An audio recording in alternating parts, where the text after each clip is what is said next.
Après donc 4 journées de compétition pour ce qui concerne donc les éliminatoires de la CAN 2023, les premiers qualifiés sont connus, notamment la Côte d'Ivoire, pays organisateur, mais également le Maroc, le Sénégal, tenant du titre, l'Algérie, la Tunisie, le Burkina Faso et l'Afrique du Sud. Ces différents qualifiés, vous les connaissez bien. Quels commentaires justement sur ces différents qualifiés qui sont pour la plupart annoncés comme favoris dans cette édition, la 34e qui va se tenir en Côte d'Ivoire. Mesdames, Messieurs, 27, 20, 21, 44, 48, 27, 20, 24, 27, 87. L'intérieur du pays se signale déjà. Marius Adjeyi est à Bouna. Oui, nous vous écoutons. Comment est-ce par rapport à la question du jour? Oui. Je dis que l'hierarchie au niveau des pays africains est en train d'être dessinée. Les grands favoris sont en train de se pointer. Donc, il n'y a pas de surprise. Et quand c'est comme ça, c'est intéressant. Il faut que les grands se rencontrent. Et puis, on va voir qui est qui fait quoi.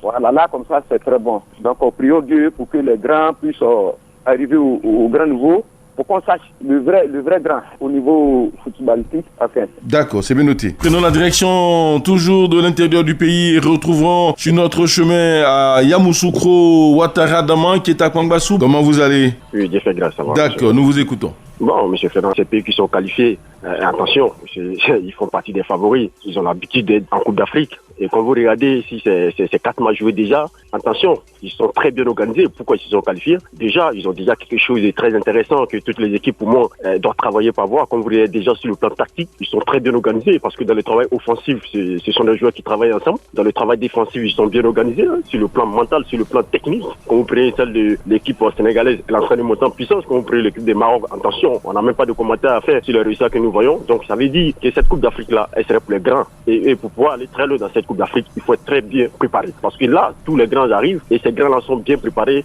surtout dans la tête. Donc attention, on aura quelque chose de costaud en Côte d'Ivoire. Et pour moi, les champions vraiment mériteraient vraiment de remporter cette Coupe d'Afrique-là. Merci à vous, monsieur Ouattara Daman depuis Kwangbassou. Et puis surtout, portez-vous bien dans cette partie de la Côte d'Ivoire, là où trône un stade flambant neuf, le stade olympique de Yamoussoukro. C'est pour bientôt la CAN. Allez, Gaston Zon, là oui, il est à Biétry. Comment ça va? Ça va très bien, c'est Zon Gaston Laoui, président national des fidèles auditeurs de Radio Côte d'Ivoire. Nous vous écoutons, Zon Gaston Laoui. Très bien, un très bon sujet. Mais c'est ce que je peux dire tout simplement, mais en tout cas, moi, je m'attendais quand même à ça. Mais vous savez, dans la sous-région et même partout dans le monde, on dit que cette CAN qui est organisée par la Côte d'Ivoire, c'est comme si c'était une Coupe du monde.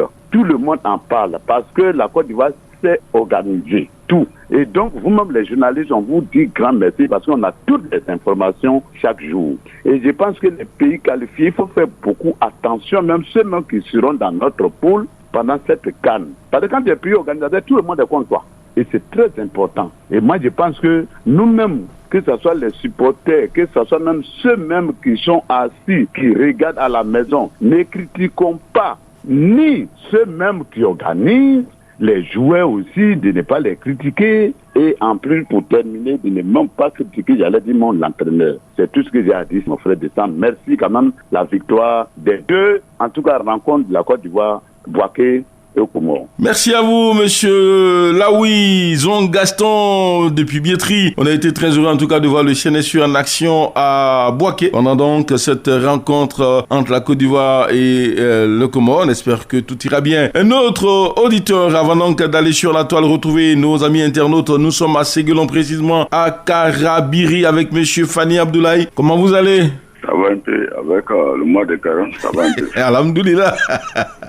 Vous en faites pas, ça va aller. C'est comme ça qu'on dit, oui. Moi, je vois les éléphants sont bons. D'accord. Mais ce que moi, je vois un peu, la défense est vue. D'accord. L'attaque est très bon. Le milieu est très bon. Mais la défense, j'ai peur. La défense est un peu vieux.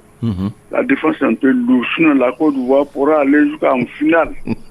Pour prendre la coupe, ça dépend de Dieu. Mais on a une équipe qui est très bonne, qui est très en place actuellement. C'est pas parce qu'ils ont gagné pour moi. Hein. Quand ils ont une équipe là, qui est toujours fort. C'est quand tu racontes quelqu'un qui est comme vous, c'est là on sait la capacité. Mais la défense est vieux. Moi, je pense que l'entraîneur doit voir ça et puis le gardien. Parce qu'un mauvais défenseur est égal à un mauvais gardien. Ça, c'est clair. Mauvais défenseur est égal à un mauvais gardien. C'est fort, tu vas prendre but. Avec 7 mètres 32, c'est pas petit. D'accord. Hauteur de 2 mètres 42, des fois, ce n'est pas bon, mais tu prends le but. Donc à l'air là, c'est pas loin encore. En janvier 2024, moi je serai au terrain là-bas. Tous les matchs de Pimpe, je vais regarder. D'accord. Voilà, donc je ne voudrais pas avoir honte. Il faut à l'entraîneur de changer la défense. Merci, c'est bien compris. Merci beaucoup, Monsieur Fani Abdoulaye depuis Karabiri, c'est assez guélant. Allez, Monsieur Jean-Louis Gasset, votre défense là, bon, Monsieur Fani dit, les défenseurs là, ils sont plus jeunes, il faut les remplacer.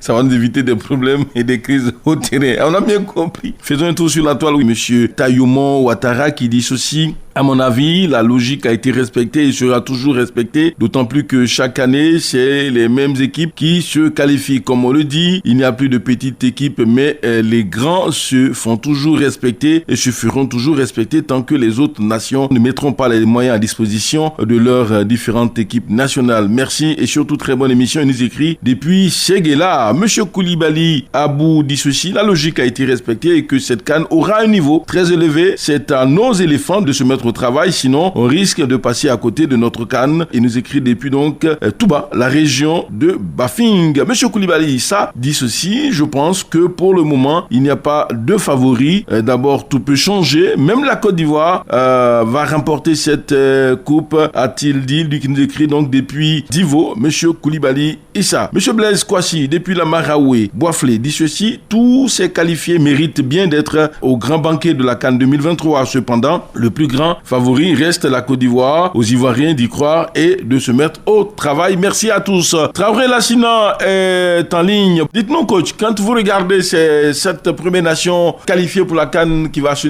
tenir en Côte d'Ivoire, est-ce que pour vous, il y a une surprise ou est-ce que c'est la logique qui a été respectée simplement? L'un ou l'autre, hein, comme on pourrait le dire, parce que parmi les 7 qualifiés, on s'entendait plus ou moins à des pays comme le Sénégal, tenant du titre, le Maroc, sorti d'un mondial très remarquable et qui est vraiment en force, sans oublier aussi la Tunisie, qui est une nation réglée comme une horloge, qui est devenue la première sélection africaine de l'histoire à se qualifier 16 fois d'affilée consécutivement pour une CAN. Donc ça, c'est quand même quelque chose d'exceptionnel. Bon, on s'attendait aussi à la Côte d'Ivoire, à pays hôte, mais pour les autres nations, comme l'Algérie, franchement, pour moi, ce n'était pas trop évident, dans la mesure où l'Algérie avait été victime d'un fiasco lors de la précédente CAN, et sorti aussi d'un traumatisme dû à sa non-qualification pour le mondial. Heureusement pour les Algériens, ils ont repris quand même confiance avec leurs 2 victoires, 2 matchs nuls aussi contre l'Ouganda et la Tanzanie. Et de l'autre côté, si le Burkina a réussi à imposer sa suprématie dans la poule B, qui est une poule aussi vraiment déséquilibrée pour se qualifier, pour moi la grosse surprise vient du côté des Sud-Africains qui étaient les grands absents de la CAN en 2022 et qui ont profité d'une configuration particulière de leur poule pour se qualifier et avec la manière au Libéria en battant le Libéria 2-1. Donc pour moi, il y a autant de confirmés aussi des surprises comme les Sud-Africains. Maintenant, il faut s'attendre quand même à un championnat de haut niveau parce qu'à ce stade de la compétition, il y aura non seulement la préparation, la motivation et surtout, pour ce qui concerne l'ère du favoritisme, il y aura quand même de grosses surprises. De grosses surprises. Est-ce qu'un seul instant, ça vous traverse l'esprit comme quoi le Sénégal, à tout moment, dans cette CAN-là, peut décevoir, malgré son parcours aussi extraordinaire dans ces éliminatoires? Le Sénégal a d'abord, au niveau des éliminatoires, le Sénégal a coupé tout suspense, un parcours sans faute. Donc ça veut dire déjà que le Sénégal affiche déjà ses intentions pour ce qui concerne la prochaine CAN en Côte d'Ivoire. Mais il y a aussi un règlement qui le dit.